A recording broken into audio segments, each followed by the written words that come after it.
用热狗式面包做出高大上的食物，那无疑就是龙虾卷了。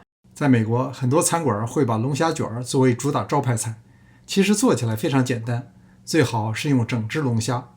上锅蒸之前要先放血，也有说是放尿，因为龙虾的血类似于无色的尿液，用一根筷子就可以搞定，这样可以有效地去除腥气。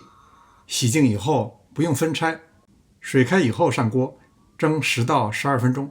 如果是特别大的龙虾，需要适当增加时间。如果只用龙虾尾当然可以，不过整只龙虾便宜，口感和色彩上也更好一些。一小把鲜欧芹切碎，也可以放几根细香葱。这是小茴香，放一点特别提味，放多了会抢龙虾的味道。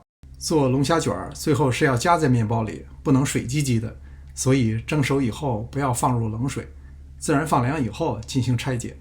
在头尾连接处有一些黄绿色黏糊糊的东西，需要清理掉。这些多半是龙虾还没有消化完的食物。龙虾的种类不同，外壳的坚硬程度也不一样，用剪子从背部或者是从腹部剪开都可以，反正接下来还要切成小块。一个龙虾尾虽然不大，但是加上钳子和腿上的肉，差不多够2个人的量。龙虾钳里可能会有水，控干以后再拍。前面我提到最好用整只龙虾，就是因为龙虾钳的肉色更加鲜艳。龙虾钳的上半部分最好是用剪刀剪开，而不是拍碎，尽量保持每一节的完整。龙虾尾先从中间切开，然后再切成块，不要太小。趁这功夫您可以给我点个赞，如果能看到您的留言，会是我最高兴的事儿。这也是您对我最大的支持，特别是分享您的烹饪经验和技巧，那就更好了。龙虾腿虽然肉不多，但也不能浪费，其实一点也不费劲，用一根筷子就可以轻松搞定，也可以用擀面杖擀出来。其实虾腿和身体连接的部位还有肉，怎么取出来您就自行脑补吧。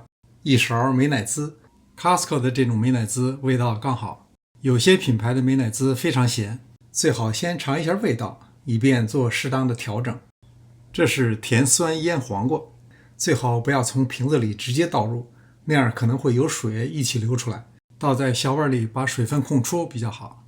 倒入欧芹碎和茴香，如果柠檬汁加多了可能会太稀，用 lemon pepper 比较保险，1/4茶匙就可以。拌匀以后把龙虾肉放进来，如果您觉得口味太咸，可以切一点芹菜丁拌到一起。用热狗式面包敞开展示，比用侧开的三明治面包要漂亮多了。如果再配上一些生菜，那就更好了。一只中等龙虾大约做2个。从颜值到味道，这款龙虾卷都应该是热狗中的极品了。感谢您的观看，临走前别忘了点赞订阅。这里是上师厨房，我们下次再见。